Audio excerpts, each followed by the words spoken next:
Buenos días y bienvenidos a todos a esta jornada que organiza la Asociación de Periodistas Europeos sobre Europa. Con una historia larga que se remonta a sus comienzos en la Universidad Martínez Pelayo de Cantabria, luego en la Universidad del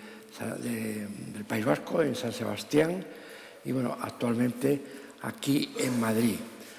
Han pasado 35 años, con lo cual creo que ya esto indica algo de cómo hemos seguido atentamente la evolución de Europa en todos estos tiempos y que seguimos dispuestos a seguir debatiendo y escuchando a los expertos acerca de cómo está evolucionando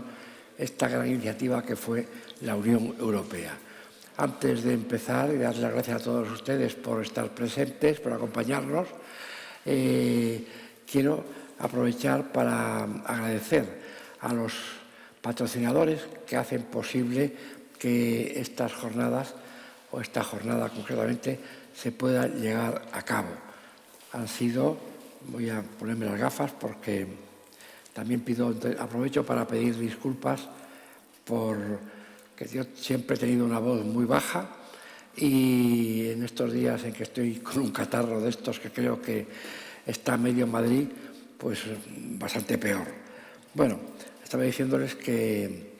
los patrocinadores que nos permiten llevar a cabo esta jornada son la Fundación del Periódico Madrid, donde estamos todos, también el Ministerio de Asuntos Exteriores a través de la Dirección General para Europa y del programa Hablamos, la empresa ACS y Ferrovial. Son los patrocinadores a los que les agradecemos que estén proporcionándonos la oportunidad de celebrar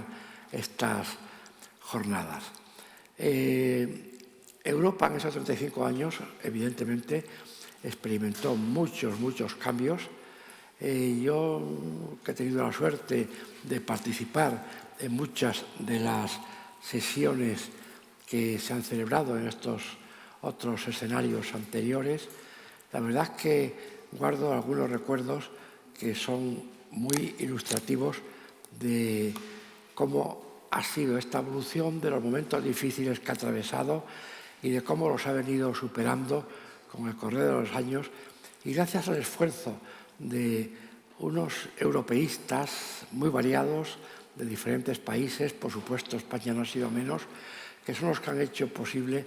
que esta iniciativa de los fundadores siguiese adelante y que sea ahora mismo, aunque estemos atravesando unos momentos muy difíciles, pues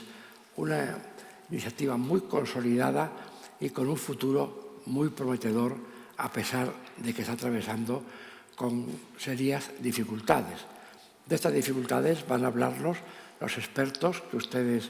verán en el programa, expertos de primera línea, personalidades con gran experiencia en los temas europeos, de gran conocimiento, y que nos pondrán muy al día de lo que está ocurriendo, de por qué está ocurriendo y de las perspectivas, en fin, todavía confusas que tenemos de cara al próximo futuro. Personalmente viví en Portugal los años previos a la incorporación de Portugal y de España. Lo que pasaba en España yo lo sabía y lo seguía atentamente, pero también compartía aquel entusiasmo que los dos países ibéricos compartían por incorporarse a Europa. Era la gran ilusión, el gran entusiasmo que proporcionaba la idea de contribuir a ser europeos y de hacer a la Europa más grande y más unida. Por eso, unos años después, cuando comenzó esta serie de seminarios, primero en la Universidad Martínez Pelayo, la Asociación de Periodistas Europeos invitó a muchos de los dirigentes y de las promesas que entonces había en la política de los países que acababan de liberarse del paraguas de la Unión Soviética y cómo estaban deseando todos incorporarse a la Unión Europea. Era un deseo compartido, más que un deseo, yo diría que era unas ansias en las cuales pues ponían algunas esperanzas de poder recuperarse de los años difíciles que habían vivido durante la etapa soviética. Había coincidencia en ese sentido, pero algunas veces yo también recuerdo que con Miguel Ángel, con algunos de los otros, incluso algunos presentes, luego hablábamos, nos sorprendía bastante que los representantes de algunos de estos países mostrasen mayor agradecimiento a pasar a recuperar la soberanía total de sus países a los Estados Unidos que a la propia Unión Soviética. Bien, es verdad que los Estados Unidos eran los que habían puesto durante la Guerra Fría de frente sus armas y su potencia para conseguir que la Unión Soviética terminase como terminó.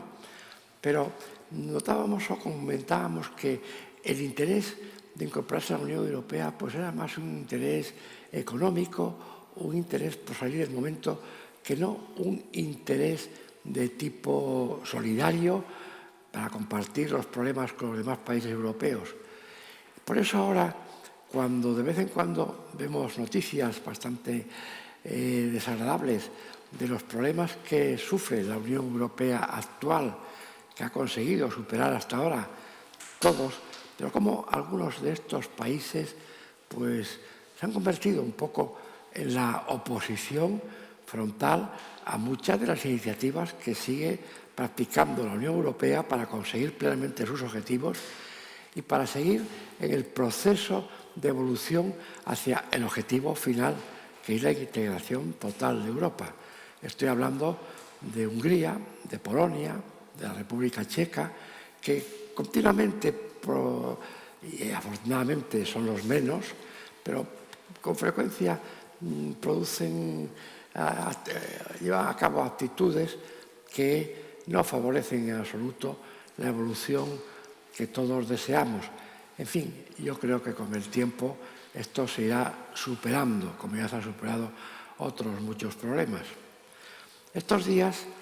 se está celebrando la Asamblea General de la ONU, como ustedes saben, que siempre celebra en Nueva York en el mes de septiembre, y el comienzo ha sido, pues, por lo que he leído, lo he ido escuchando, lo que he compartido hace unas semanas con el secretario general, al que conozco, Antonio Gutiérrez, al que conozco de mi tapia en Portugal, cuando él era un joven socialista muy dinámico. Y el comienzo de esta Asamblea General ha sido menos, digamos, también tuve oportunidad en Nueva York de cubrir 4 de estas asambleas, pues ha sido menos eufórico, menos entusiasta que en ocasiones anteriores. Para empezar, la mayor parte de los grandes líderes de las principales potencias dentro de los 194 países que integran la organización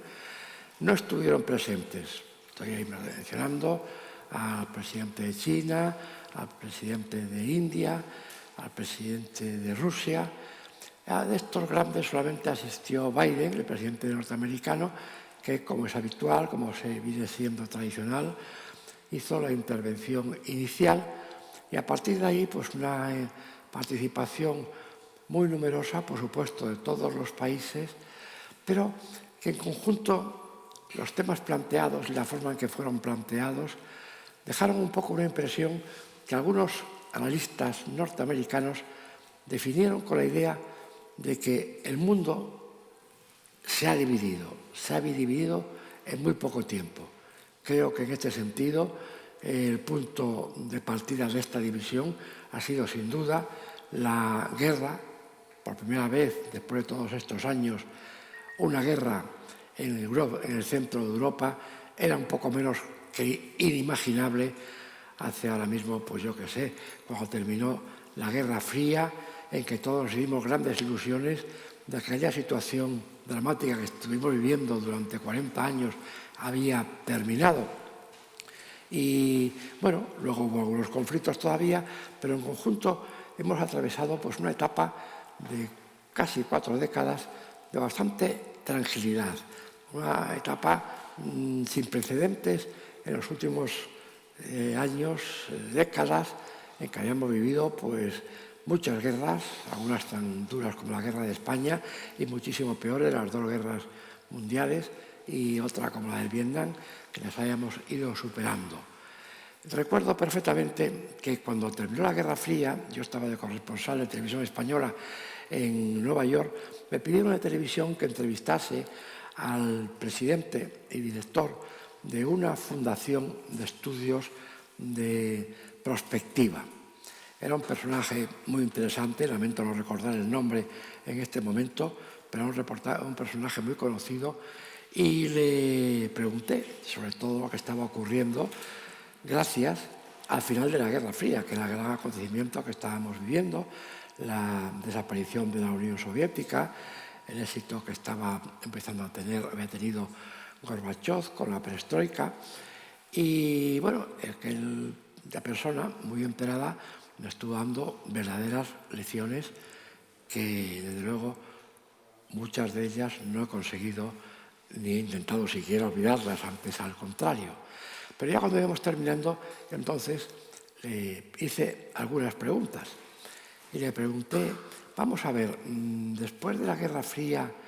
la impresión que tenemos todos es que esta etapa de gran tensión y de grandes conflictos habrá terminado.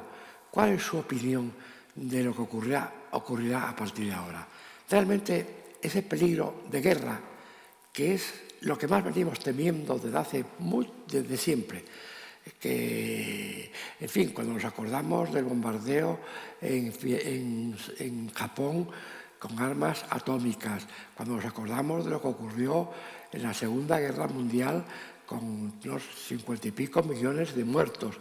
¿usted cree que estas cosas, que todavía estaban ocurriendo algunas, en menor medida, volverán a repetirse o se habrán terminado después de la experiencia que estamos viviendo ahora de cierto ambiente de tranquilidad? Y no, me respondió él rápidamente, me cortó. En absoluto, en absoluto. No. La guerra es consustancial al ser humano, algo que a mí me estremeció un poco. Recuerde usted que ya en la Biblia está el enfrentamiento de Caín y Abel. La guerra seguirá siendo, el ser humano seguirá recurriendo a la guerra en diferentes modalidades, pero seguirá recurriendo a la guerra para resolver sus grandes problemas y para resolver también sus grandes ambiciones. Yo escuché aquello con cierto desánimo y le pregunté, pero bueno, ¿y qué motivos cree usted ahora mismo, analizando toda la geopolítica internacional, analizando la situación que existe en los 5 continentes? Bueno, vemos que en África todavía está habiendo muchos golpes de Estado, pero es un proceso que empezó con la descolonización y que va evolucionando a la consolidación de nuevos gobiernos. ¿Usted dónde cree que está el peligro de que las guerras vuelvan a repetirse? Primero usted, hay 2 peligros fundamentales que anticipan guerras. Uno son los enfrentamientos religiosos. Yo me quedé un poco sorprendido con aquella expresión, pero muy poco tiempo después apareció Al-Qaeda, a partir de ahí el ISIS, todo lo que vino sucediendo desde entonces, que todavía no ha terminado, ni muchísimo menos, que vemos cómo está influyendo muchísimo, sobre todo en África, que ha costado ya muchísimas vidas. Dice, y el segundo problema es la lucha como consecuencia, la disputa entre fronteras. Bueno, pues esto lo estamos viendo ahora. Pasaron unas décadas, pocas, y estamos viendo algo que está ocurriendo en el centro de Europa entre la guerra que ha motivado Rusia con una invasión, con una agresión absolutamente incomprensible hacia un país vecino, amigo, que está haciendo cuanto puede por defenderse, y ante su situación la Unión Europea está demostrando, dentro del marco de la OTAN, que está colaborando, aunque no sea un país miembro, que está colaborando de manera muy especial, sacrificándose de manera muy especial, aunque ya se empieza a notar que han pasado 2 años, que algunos países, los 3 mencionados antes, por ejemplo, pues empiezan a ofrecer resistencia a la ayuda que creo que merece la pena este país agredido, que está sufriendo tantas víctimas y sobre todo ante la gravedad de una guerra que lleva ya 2 años y que no ofrece perspectivas ninguna en estos momentos de que vaya a terminar pronto. Los pronósticos ahora mismo es que es una guerra que puede seguir prolongándose. Cuando estalló todos hacíamos pronósticos de que duraría 2 semanas, 1 mes, pero en fin, llevamos ya 2 años. La Unión Europea, mientras tanto, hay que reconocer que resiste de forma muy valiente, que resiste actuando de manera muy responsable con lo que está ocurriendo en la política global europea y que está también, sin perder el tiempo, resolviendo, enfrentando todos los problemas heredados de la pandemia, pues que está actuando ya pensando en que Europa todavía no está cerrada, todavía quedan varios países que no son miembros de Europa, varios de ellos que están deseando activamente ser miembros de Europa y esperemos que lo estén haciendo además con el entusiasmo de ser europeos. Estamos hablando de los Balcanes, que se está ya procurando, ya hay 2 o 3 países que están integrados, pero el resto que puedan integrarse. No será fácil, esto todavía, son países que algunos ofrecen algunos problemas internos muy difíciles, pero en fin, quiere decirse que la Unión Europea mantiene su idea de integrar a toda Europa, de luchar hasta el final, defender las dificultades, entre ellas las que está creando ahora mismo la guerra contra un país de los aspirantes, y que confío que en este sentido España, que también está atravesando dificultades internas, pero que está siendo un miembro activo, tradicionalmente activo, dinámico y yo creo que muy positivo para la evolución europea, está atravesando en estos momentos unas circunstancias complicadas. Bueno, yo espero que es una pena, espero que siga, pero creo que es una pena que este gran error que supuso que el gobierno, ahora en funciones, antes eficaz, y el presidente del gobierno en persona convocase unas elecciones generales el 23 de julio en un país en que está en esa etapa del año, pues, en fin, dedicado íntegramente a la atención turista y a los millones de turistas que nos visitan y, desde luego, también al disfrute de los españoles en el turismo internacional. Ha sido una pena que esto esté coincidiendo con la presidencia española y que esté eclipsando estas secuencias que ha dejado el 23F,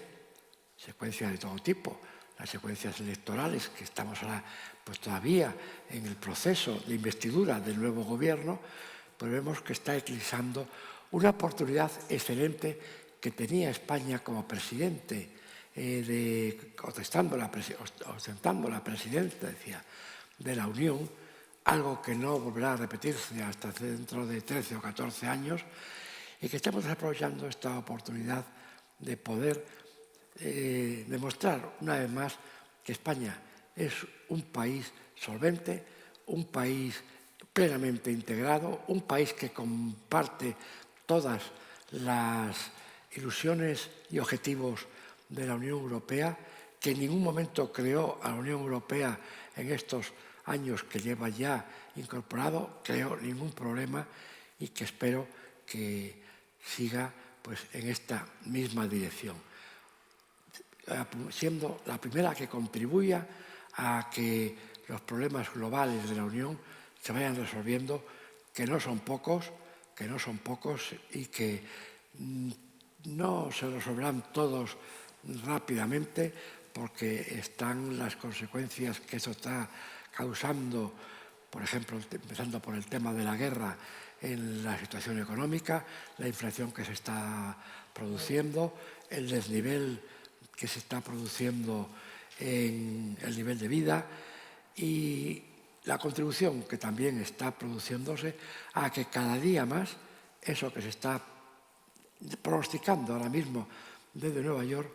el mundo cada vez más acentúe su división en dos partes. Perdonen que me haya extendido un poco, muchas gracias. Ahora estoy deseando escuchar a los ponentes que van a hablar con mucho más criterio que yo y también a los cuales anticipadamente les anticipo su contribución. Muchas gracias.